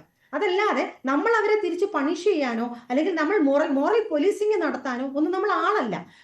അറിയാമല്ലോ, നമ്മളൊരു പീസ് നമ്മൾ സോഷ്യൽ മീഡിയയിൽ ഇട്ട് കഴിഞ്ഞാൽ പിന്നെ ബാക്കിയുള്ള സോഷ്യൽ മീഡിയയിലുള്ള സകല ജനങ്ങളുമാണ് അതിന് കുറ്റം വിധിക്കുന്നതും ചാർജ് ഷീറ്റ് എഴുതുന്നതും എല്ലാം. ആ തരത്തിലല്ല അതിനെ കൈകാര്യം ചെയ്യേണ്ടത്. കുറച്ചും കൂടെ പക്വമായിട്ട് ഇത് ശരിയാണ് തെളിവ് വേണം. അതിന് വീഡിയോ എടുക്കുന്നതിൽ ഒരു തെറ്റുമില്ല. സമൂഹ മാധ്യമങ്ങൾ എങ്ങനെ ഉപയോഗിക്കണം റെസ്പോൺസിബിൾ ആയി എന്നുള്ള ബോധ്യം ഇല്ലാത്തതിൽ വന്ന പിഴവ് കൂടിയാണ് ഇതെന്ന് നിസ്സംശയം നമുക്ക് പറയാം. അതിലേക്ക് കൂടി ശ്രദ്ധ ക്ഷണിക്കുന്ന ഒരു വിഷയമായി ഇത് മാറിയിട്ടുണ്ട്. ഞാൻ താങ്കളിലേക്ക് തിരിച്ചെത്താം. ശ്രീ ജോയ് അറയ്ക്കൽ, മെൻസ് കമ്മീഷൻ അത് യാഥാർത്ഥ്യമായിട്ടില്ല, പക്ഷേ അതിനുവേണ്ടി ശ്രമിക്കുന്ന നിങ്ങളെ സംബന്ധിച്ച് അതിൻ്റെ ആവശ്യകത എന്ന് ചൂണ്ടിക്കാട്ടാൻ പറ്റുന്ന ഒരു സംഭവമായി ഇത് മാറിയിട്ടുണ്ട് എന്ന് മനസ്സിലാക്കുന്നു. എങ്ങനെയാണ് ഈ വിഷയത്തിൽ നിങ്ങൾ മുന്നോട്ട് പോകാൻ ശ്രമിക്കുന്നത്? നിങ്ങൾ മുഖ്യമന്ത്രിക്ക് ഉൾപ്പെടെ പരാതി നൽകാൻ ശ്രമിക്കുന്നു എന്നാണ് അറിയുന്നത്. എന്താണ് നിങ്ങളുടെ നീക്കം? നമസ്കാരം. എനിക്ക് വോളിയം കുറച്ച് ലേറ്റ് ആയിട്ടാണ് സൗണ്ട് ഒക്കെ വരുന്നത്. ഞാൻ പറയുന്നത് കേൾക്കാമോ? കേൾക്കാം. Okay, good. ഇവിടെ മെൻസ് കമ്മീഷൻ വരുന്നത് ഈ ഒരു സംഭവം കൊണ്ട് മാത്രമല്ല വരേണ്ട ആവശ്യം. വളരെ കാലങ്ങളായി ഇത് തുടർന്നുകൊണ്ടിരിക്കുന്ന ഒരു സംഭവമാണ്. ഇപ്പോൾ തന്നെ ഇവിടെ നമ്മൾ കണ്ടത് ആ ഒരു സ്ത്രീ ഒരു പുരുഷനെ ചതിയിൽപ്പെടുത്താനായിട്ട് വളരെ വ്യക്തമായി പ്ലാൻ ചെയ്ത ഒരു സംഗതിയാണ്. പ്ലാൻ ചെയ്യുക എന്ന് പറഞ്ഞാൽ മുൻകൂട്ടി പ്ലാൻ ചെയ്തതല്ല, പക്ഷെ അവിടെ ആ ഒരു സ്പോട്ടില് ആ സ്ത്രീക്ക് ഒരു ഇരയെ കിട്ടി. മുമ്പ് 60-80 ജോയ് അറയ്ക്കൽ, നമ്മൾ ഈ വിഷയം വളരെ റെസ്പോൺസിബിളായി കൈകാര്യം ചെയ്യേണ്ടുന്ന വിഷയമാണ്. അതിൽ രണ്ട് സാധ്യതകളും വെച്ചുകൊണ്ട് തന്നെയാണ് എല്ലാവരും സംസാരിച്ചിട്ടുള്ളത്.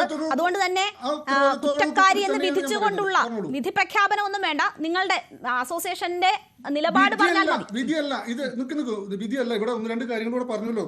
സ്ത്രീകൾ ഇടപെടുന്നില്ല, അതുപോലെ ആ പുരുഷൻ വളരെ വ്യക്തമായി കൈകൊണ്ട് ഉരസുന്നതായി കണ്ടു എന്നൊക്കെ ഇവിടെ ഒരു മുമ്പ് എന്താണ് ഒരു പാനലിസ്റ്റ് പറയുന്നത് ഞാൻ കേട്ടു. അപ്പൊ അതിനൊരു വ്യക്തത നമ്മൾ കൊടുക്കണ്ടേ?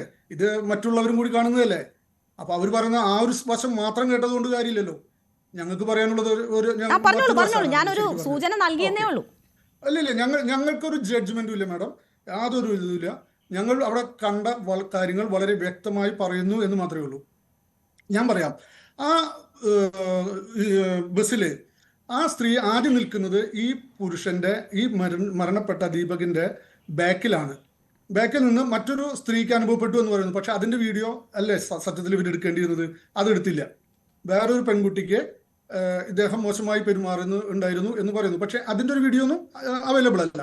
ഇവർ ബാക്കിൽ നിന്ന വ്യക്തി പിന്നെ എങ്ങനെയാണ് അദ്ദേഹത്തിന്റെ ഒരു മുന്നിലായിട്ട്, നിങ്ങളൊരു കാര്യം മനസ്സിലാക്കണം, നമ്മളൊരു യാത്ര ചെയ്യുമ്പോൾ എപ്പോഴും എങ്ങോട്ട് ഫേസ് ചെയ്തിട്ടാണ് നിൽക്കുക? സാധാരണ നമ്മൾ ബസ്സിൽ യാത്ര ചെയ്യുമ്പോൾ ആ ബസ് പോകുന്ന ദിശയിലേക്ക് മുന്നോട്ടാണ് എല്ലാവരും നിൽക്കുന്നത്. ഈ ബസ്സിലെ എല്ലാ യാത്രക്കാരും, ഈ വീഡിയോ പിടിച്ച പെൺകുട്ടി ഒഴിച്ച്, ഞാൻ പറയുന്നത് ആ പെൺകുട്ടിയുടെ രണ്ടാമത്തെ പൊസിഷനാണ്. രണ്ടാമത്തെ പൊസിഷനിൽ നിൽക്കുമ്പോൾ എല്ലാവരും ഡ്രൈവറുടെ ഭാഗത്തേക്ക് മുന്നിലോട്ട് നോക്കി നിൽക്കുമ്പോൾ ഈ പെൺകുട്ടി മാത്രം നിൽക്കുന്നത് നേരെ ഓപ്പോസിറ്റ് ആണ്. എങ്ങനെയാണ് അതങ്ങനെ വന്നത്? നമുക്കറിയാം, ആ ബസ്സിന്റെ പാത്വേ അല്ലെങ്കിൽ ആ നടവഴി എന്ന് പറയുന്നത് രണ്ടുപേർക്ക് കഷ്ടിയാണ് നിൽക്കാൻ പറ്റുന്നത്, ഇതായിട്ട് നിൽക്കുകയാണെങ്കിൽ, പാരലായിട്ട് നിൽക്കുകയാണെങ്കിൽ. പക്ഷേ ആ സ്ത്രീ അവിടെ യാതൊരു മറയും കൂടാതെ അവിടെ നിൽക്കുകയാണ്. ഇനി ആ പുരുഷൻ, അതായത് ഈ മരണപ്പെട്ട ദീപക്, നിങ്ങൾ വ്യക്തമായി കാണാം, അദ്ദേഹം ഒരു സെയിൽസ്മാൻ ആണ്, ഒരു ലഗേജ് കൊണ്ടാണ് നടക്കുന്നത്. അദ്ദേഹം വസ്ത്രവ്യാപാര രംഗത്ത് വർക്ക് ചെയ്യുന്ന ഒരു വ്യക്തിയാണ്. അദ്ദേഹം രണ്ട് കൈകൾ കൊണ്ടും ഒരുമിച്ചാണ് ആ ബാഗ് പൊന്തിക്കുന്നത്. നിങ്ങൾ ആ വീഡിയോ വളരെ വ്യക്തമായി നോക്കി കഴിഞ്ഞാൽ കാണാം, അദ്ദേഹത്തിന്റെ രണ്ട് കൈമുട്ടുകൾ ഒരുമിച്ച് പൊന്തുന്നുണ്ട്. ആ സമയത്ത് ബസ് ഒന്ന് ജെർക്ക് ചെയ്ത് കഴിഞ്ഞാൽ ഓട്ടോമാറ്റിക്കലി ആ മാറിൽ കൊള്ളും എന്നുള്ളത് എല്ലാവർക്കും അറിയാം. നമ്മുടെ പ്രൈവറ്റ് ബസ്സുകൾ എന്താ പറയാ, എല്ലാവർക്കും ഇരുന്ന് പോകാവുന്ന ഒരു സംവിധാനമുള്ള ഒരു സിസ്റ്റം ഒന്നും ഇപ്പൊ അത്രമാത്രം ആ വീഡിയോ എല്ലാവരുടെയും മുന്നിലുള്ളതാണ് ജോയി അറക്കൽ, അതൊക്കെ എല്ലാവരും കണ്ടതാണ്. അതിനകത്ത് രണ്ട് തരത്തിലും അത് വ്യാഖ്യാനിക്കാം. ആ പെൺകുട്ടി മറ്റൊരാളെ ഉപദ്രവിച്ചു എന്നാണല്ലോ പറയുന്നത്. ആ സമയത്ത് വീഡിയോ എടുക്കാത്തെന്ന് വെച്ചാൽ നമ്മൾ ഒരാൾ ഇപ്പൊ ഉപദ്രവിക്കും എന്ന് പറഞ്ഞു മൊബൈൽ ഓൺ ചെയ്ത് നിൽക്കുകയായിരിക്കില്ലല്ലോ. അപ്പോ ആദ്യം അത് കണ്ടു, പിന്നീട് അതിന് സാഹചര്യം കിട്ടിയപ്പോൾ എടുത്തു, അല്ലെങ്കിൽ അത് മനഃപൂർവ്വം എടുക്കാമെന്ന് കരുതി എടുത്തതായിരിക്കും. അതൊന്നും നമുക്ക് അതിനകത്തൊന്നും ഒരു ജഡ്ജ്മെന്റ് സാധ്യമല്ല. എന്തുകൊണ്ട് ആ സമയത്ത് എടുത്തില്ല, എന്തുകൊണ്ട് ഈ സമയത്ത് എടുത്തു എന്നൊന്നും ചോദിക്കാൻ പറ്റില്ല. പക്ഷേ അതിൽ ദേഹത്ത് സ്പർശിക്കുന്ന ദൃശ്യമുണ്ടോ? ഉണ്ട്. അത് മനഃപൂർവ്വമാണോ അല്ലയോ എന്നുള്ളത് ആരാണ് പറയേണ്ടത്? ദീപക്കാണ് പറയേണ്ടത്. പക്ഷെ നിർഭാഗ്യവശാൽ അദ്ദേഹം നമുക്കൊപ്പം ഇല്ല. ഇനി ആർക്കാണ് പറയാൻ പറ്റുന്നത്? ആ പെൺകുട്ടിക്കാണ് പറയാൻ പറ്റുന്നത്. ഒന്നുകിൽ ആ പെൺകുട്ടി സ്വമേധയാ വന്ന് എന്താണ് സംഭവിച്ചതെന്ന് ഒന്നുകൂടി വ്യക്തമാക്കണം. ആ കുട്ടി പറയുന്നത് ഇപ്പോഴും അത് അങ്ങനെ സംഭവിച്ചു എന്നത് തന്നെയാണ്. അല്ലെങ്കിൽ നമ്മുടെ നിയമ സംവിധാനങ്ങൾ അതിൽ ഇടപെടുമ്പോൾ അതിൽ വ്യക്തത വരും. അതല്ലാണ്ട് താങ്കളുടെ ആ രീതിയിലുള്ള ഒരു വ്യക്തതയിലേക്ക് ഞാൻ പോകുന്നില്ല. ഞാൻ പറയുന്നത് ഇങ്ങനെ ഒരു വിഷയം നമ്മുടെ മുൻപിൽ ഇങ്ങനെ ഒരു വിഷയമുണ്ട്. മെൻസ് കമ്മീഷൻ വാദിക്കുന്ന നിങ്ങൾ ഇനി ഇതിനെ എങ്ങനെ ഉപയോഗപ്പെടുത്തുന്നു എന്നതാണ് എനിക്ക് അറിയേണ്ടത്. അതിൽ മതി. മറ്റേ ദൃശ്യങ്ങൾ എല്ലാവർക്കും മുന്നിലുണ്ട്. അത് അവരവരുടെ മനോനിലയ്ക്ക് അനുസരിച്ച് വ്യാഖ്യാനിക്കാം. അല്ല, ഞങ്ങൾ ഇതിനെ ഉപയോഗപ്പെടുത്തുകയല്ല. അവിടെയാണ് ഞങ്ങളും ഇവരും തമ്മിലുള്ള വ്യത്യാസം. ഞങ്ങൾ ഇത് മുന്നേ തന്നെ ഈ സ്ത്രീപക്ഷ നിയമങ്ങൾ മൂലം കഷ്ടത അനുഭവിക്കുന്ന പുരുഷന്മാർക്ക് വേണ്ടി പ്രവർത്തിക്കുന്നവരാണ്. പുരുഷന് പറയാനായിട്ട് യാതൊരു വേദികളുമില്ല, ഒരു നിയമ സംവിധാനങ്ങളില്ല. ഇവിടെ ഓരോ 4-5 മിനിറ്റിൽ ഒരു പുരുഷൻ ആത്മഹത്യ ചെയ്യുന്നു. അത് അവരുടെ മാനസിക പ്രശ്നങ്ങളോ മറ്റു കാര്യങ്ങളോ കണക്കാണെന്ന് എനിക്കറിയില്ല.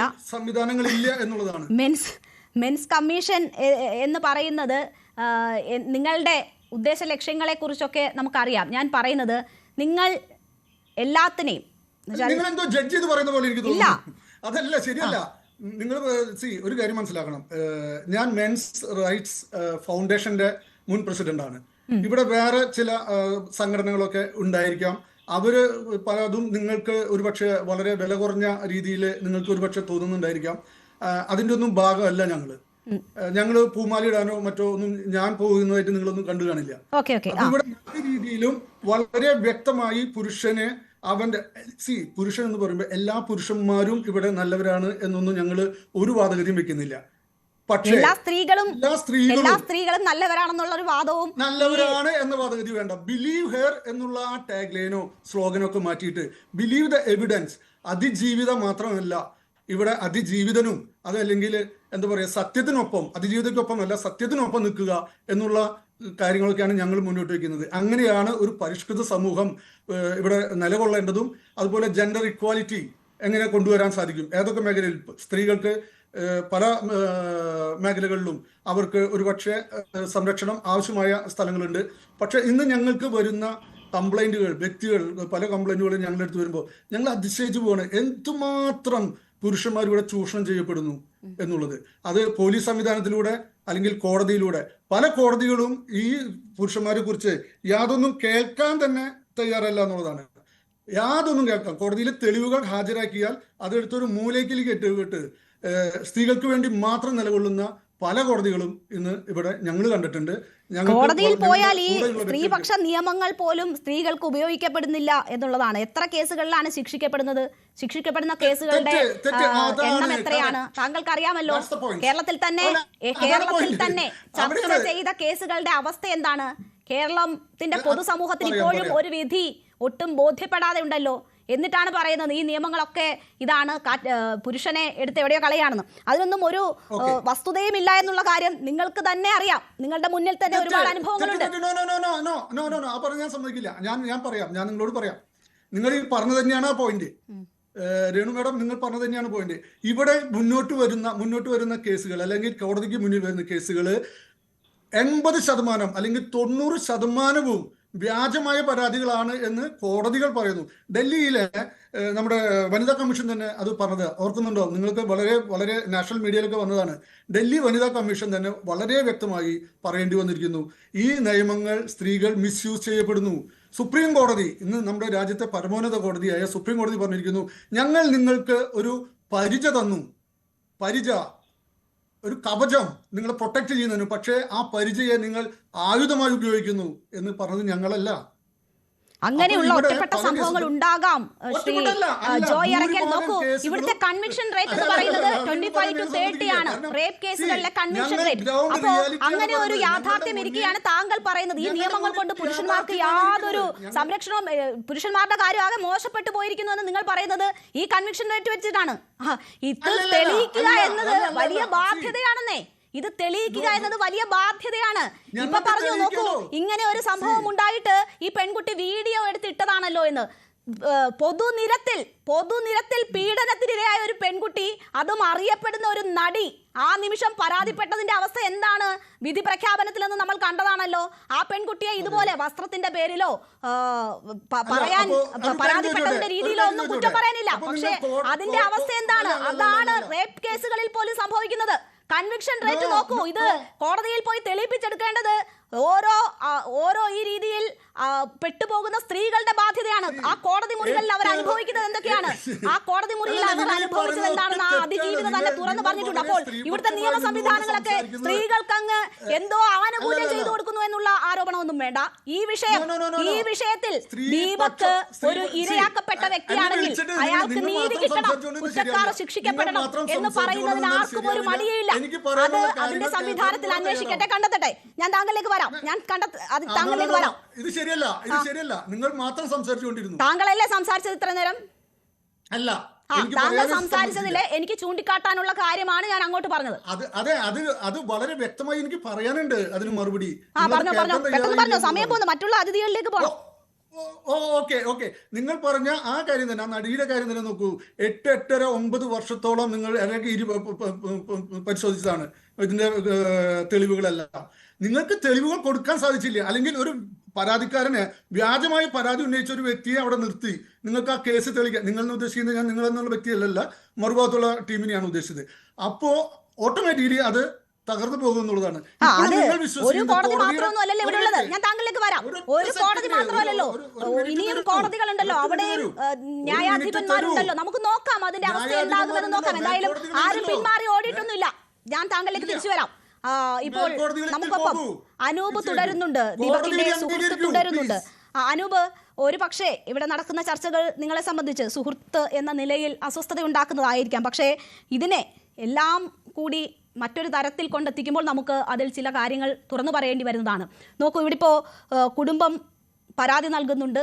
അത് മനുഷ്യാവകാശ കമ്മീഷന്റെ ഇടപെടൽ ഈ വിഷയവുമായി ബന്ധപ്പെട്ടുണ്ടായിട്ടുണ്ട്. മുഖ്യമന്ത്രിക്ക് ഉൾപ്പെടെ പരാതി കൊടുക്കാൻ കുടുംബം തയ്യാറെടുക്കുന്നു എന്നതാണ് അറിയുന്നത്.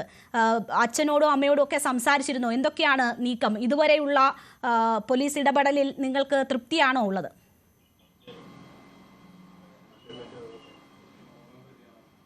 ഞങ്ങൾ കളക്ടറേറ്റിൽ പോയിട്ട് കളക്ടർക്ക് പരാതി കൊടുത്തിട്ടുണ്ട്. കമ്മീഷണർക്ക് പോയിട്ട് അവിടെയും കംപ്ലൈൻറ്റ് കൊടുത്തിട്ടുണ്ട്. ഈ നമ്മുടെ ഭാഗത്തുനിന്ന് ചെയ്യാനുള്ള കാര്യങ്ങളൊക്കെ ഞങ്ങൾ ചെയ്തിട്ടുണ്ട്. പിന്നെ ഈ ചർച്ചയിൽ നിങ്ങൾ പറയുന്ന ഈ ഇൻ്റലക്ച്വലായിട്ടുള്ള സാധനങ്ങളൊന്നും എനിക്ക് അത്രയ്ക്ക് ഡൈജസ്റ്റീവ് അല്ല. കാരണം ഞാൻ ആദ്യമായിട്ടാണ് ഇങ്ങനൊരു ചർച്ചയിൽ വന്നിരിക്കുന്നത്. എനിക്ക് കേൾക്കാനും കുറച്ച് ബുദ്ധിമുട്ടുണ്ട്. നിങ്ങൾ മറ്റ് ടോപ്പിക്കുകളൊക്കെ ചർച്ച ചെയ്യുമ്പോൾ എനിക്ക് അതിനെപ്പറ്റി കൂടുതൽ മനസ്സിലാക്കാനുള്ള ശേഷിയും കാര്യങ്ങളൊക്കെ കുറച്ച് കുറവാണ് ആ കാര്യത്തിൽ. അങ്ങനെയുള്ള വിഷയങ്ങളൊന്നുമില്ല, ഇന്റലക്ച്വൽ ഒന്നുമല്ല, നമ്മുടെ സമൂഹത്തിൽ നടക്കുന്ന കാര്യങ്ങളാണ് ശ്രീ അനൂപ്.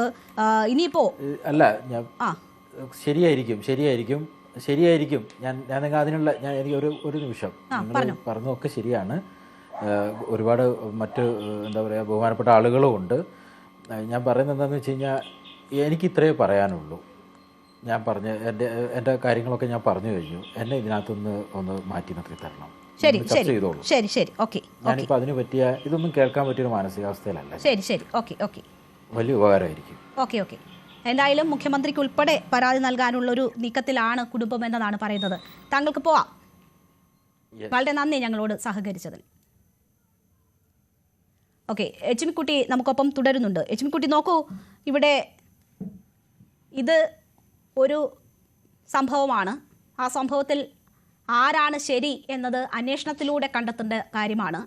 അതിനപ്പുറം ഈ വിഷയത്തെ പൊതുവൽക്കരിക്കാൻ എല്ലാ സ്ത്രീകളും ഇങ്ങനെയാണ്, വരുന്ന വീഡിയോകളെല്ലാം ഇങ്ങനെയാണ്, ഇതാണ് നാട്ടിലെ പുരുഷന്റെ അവസ്ഥ എന്ന് വരുത്താൻ ഉള്ള ശ്രമങ്ങൾ ഒരു ഭാഗത്ത് നടക്കുന്നുണ്ട് എന്നത് എത്രമാത്രം അപകടകരമാണ്.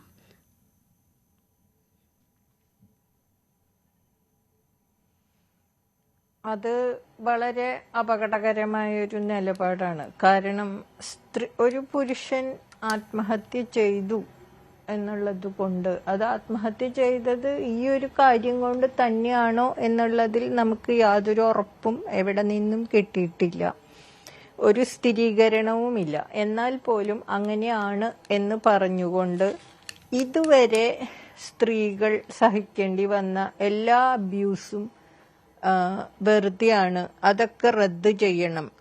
ആ പെൺകുട്ടിയുടെ വശം സംസാരിക്കുന്ന മനുഷ്യരെ അതിനീചമായിട്ട് അപമാനിക്കുന്ന ഒരു പരിപാടിയാണ് സോഷ്യൽ മീഡിയയിൽ ഉള്ളത്. അത് കുഴപ്പമില്ല. അപ്പോൾ നമ്മള് ഒരു ബോധ്യത്തിനനുസരിച്ച് ഇന്നയാളുടെ കൂടെ നിൽക്കുകയാണ് എന്ന് പറയുമ്പോൾ, പ്രത്യേകിച്ചും ഇത്തരത്തിലുള്ള സ്ത്രീ പീഡനങ്ങൾക്ക് ഇരയാകുന്ന സ്ത്രീകളുടെ കൂടെ നിൽക്കുമ്പോൾ ഒരിക്കലും നിങ്ങൾക്ക് ഉപാധികളോടെ അവരുടെ ഒപ്പം നിൽക്കാൻ പറ്റില്ല.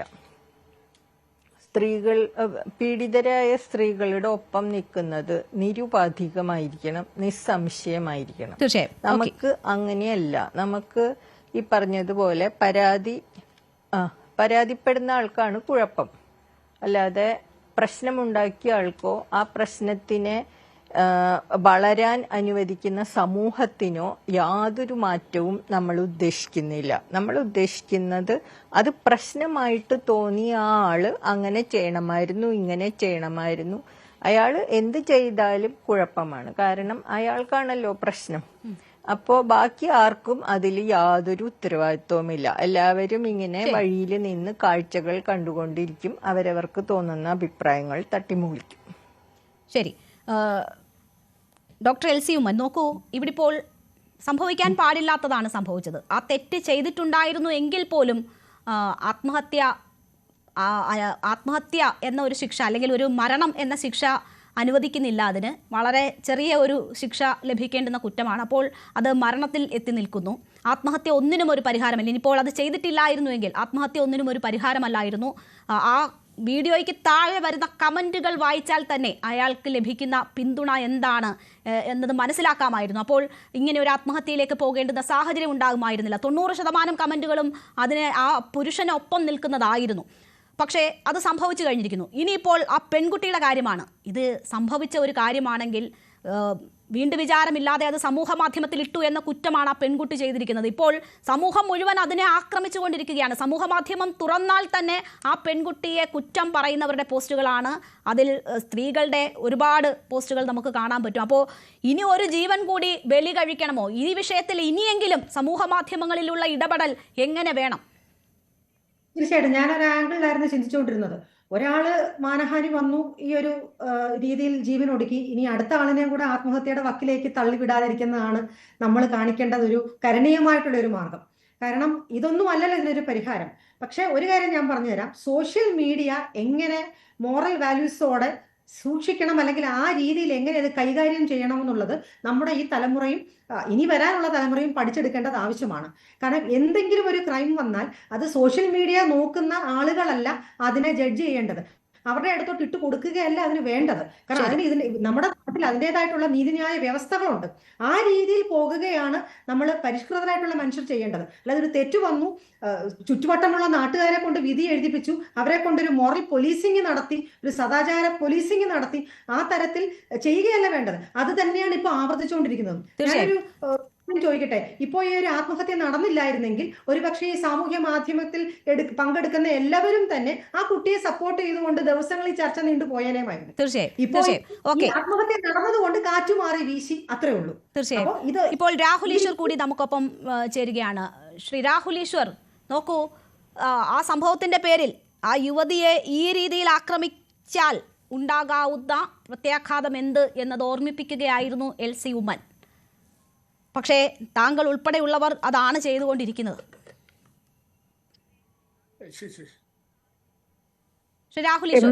എന്തെങ്കിലും ഒക്കെ പറഞ്ഞാൽ മതിയോ? ആ പെൺകുട്ടി ആരാ ആക്രമിക്കുന്നത്? ചുമ്മാ എന്തെങ്കിലും പഞ്ച് ഡയലോഗിന് വേണ്ടി പറഞ്ഞാൽ മതിയോ? നേരത്തെ പറഞ്ഞ ആൾക്കാർ പറഞ്ഞ വാക്കിന് ഒരു വിഷമമുണ്ട്. ശുദ്ധമായി പറഞ്ഞാൽ എനിക്ക് പറഞ്ഞ വാക്കുകൾ കുറഞ്ഞുപോയി. ഒരു മരിച്ചവനെ കുറിച്ച് പറയുമ്പോഴെങ്കിലും കുറച്ച് മര്യാദ കാണിച്ചൂടെ? അതായത് യഥാർത്ഥത്തിൽ ഇയാൾ ഒരു കുറ്റവും ചെയ്തിട്ടില്ല. ഇയാൾ കുറ്റം ചെയ്തിട്ടുണ്ടെങ്കിൽ എന്നൊരു ഒക്കേഷനില്ല.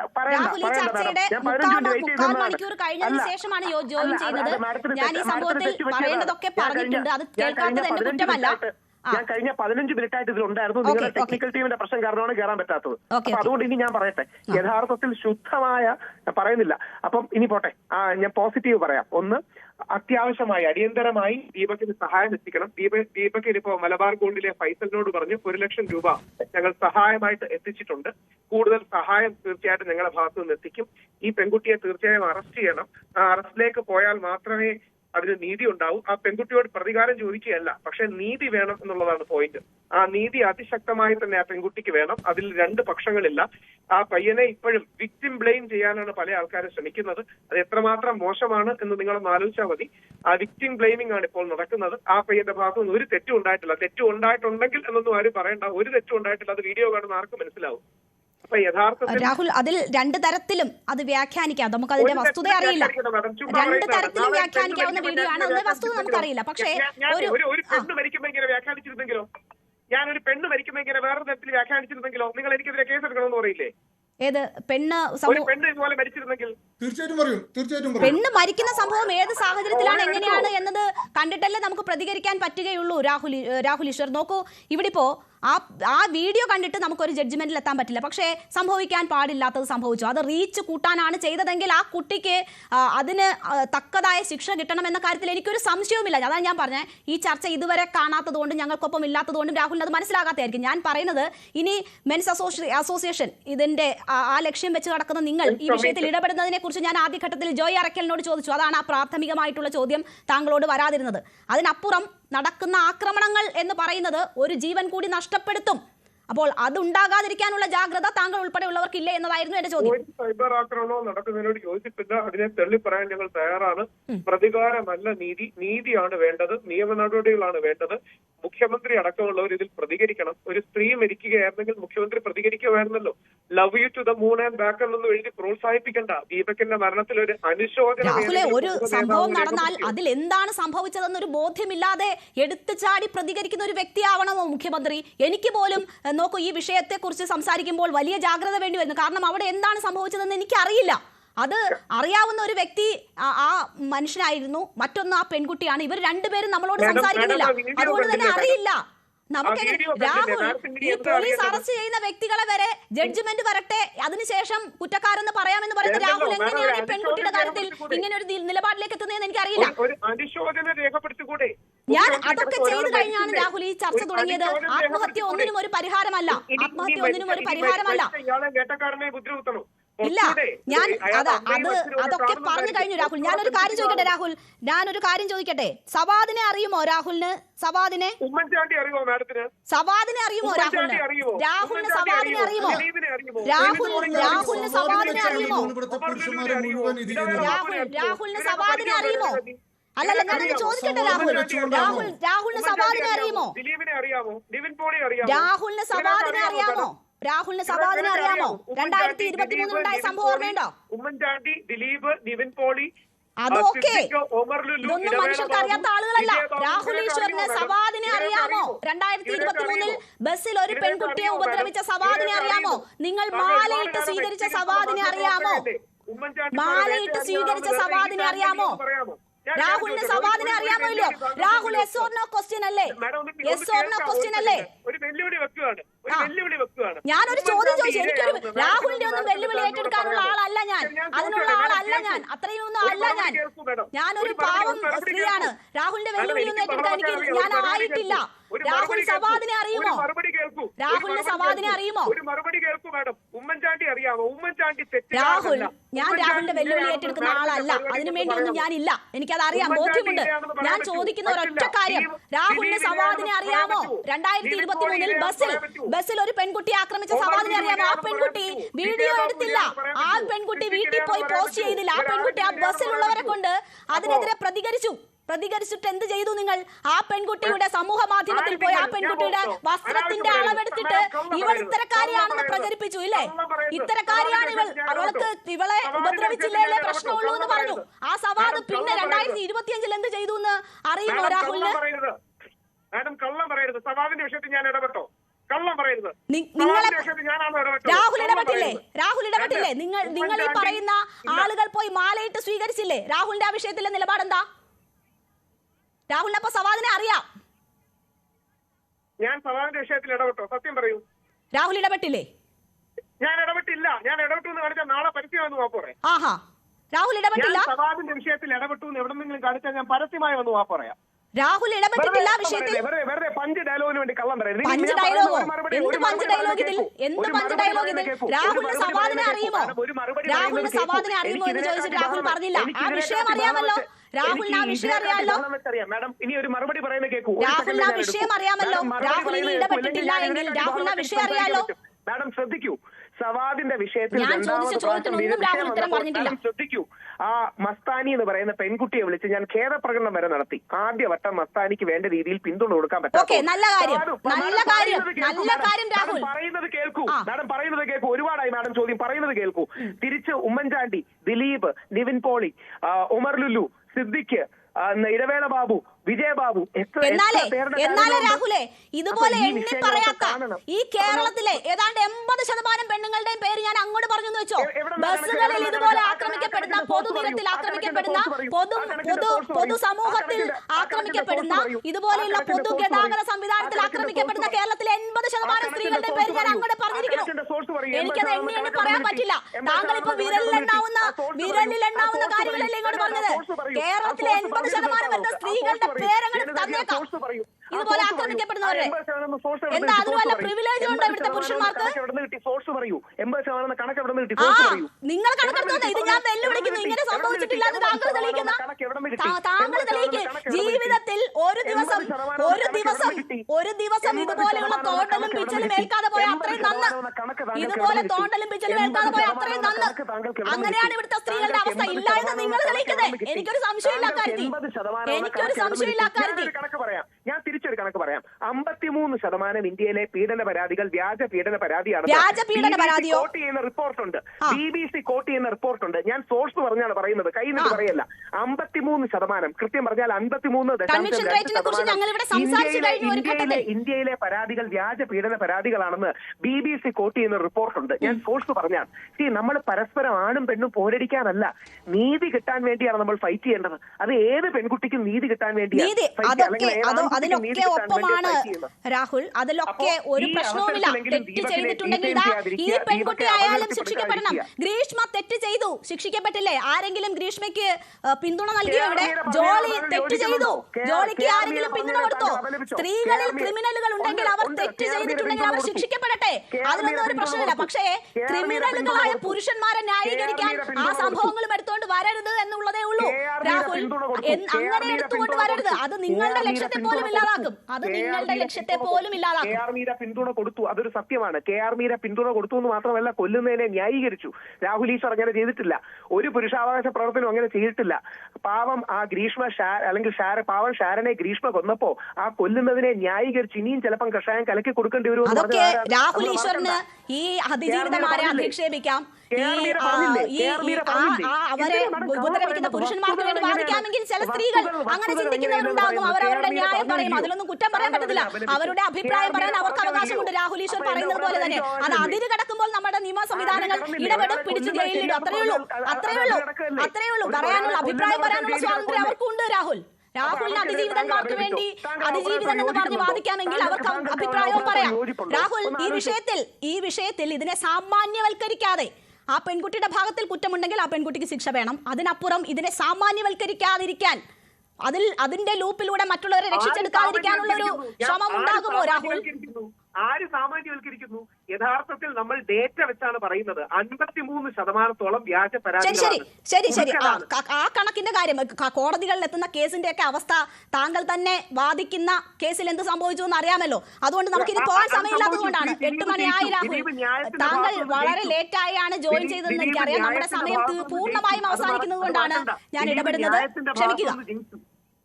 ശരി, റീച്ച് കൂട്ടാൻ കുരുതി കൊടുത്തോ ആ യുവാവിനെ എന്നതാണ് നമ്മൾ ഇന്ന് പ്രേക്ഷകരോട് ചോദിച്ച ചോദ്യം. അഭിപ്രായം രേഖപ്പെടുത്തിയവരിൽ 94% അതെ എന്നാണ് പറയുന്നത്. 4% മാത്രമാണ് അല്ല എന്ന് പറയുന്നത്. എന്തായാലും ഈ വിഷയത്തിൽ ആ പെൺകുട്ടി കുറ്റക്കാരാണ് എന്ന് കരുതുന്നവരാണ് പൊതുസമൂഹത്തിൽ കൂടുതലും, 94%. വളരെ നന്ദി ചർച്ചയിൽ പങ്കെടുത്ത എല്ലാ അതിഥികൾക്കും. Crime debate പൂർണ്ണമാകും. നമസ്കാരം.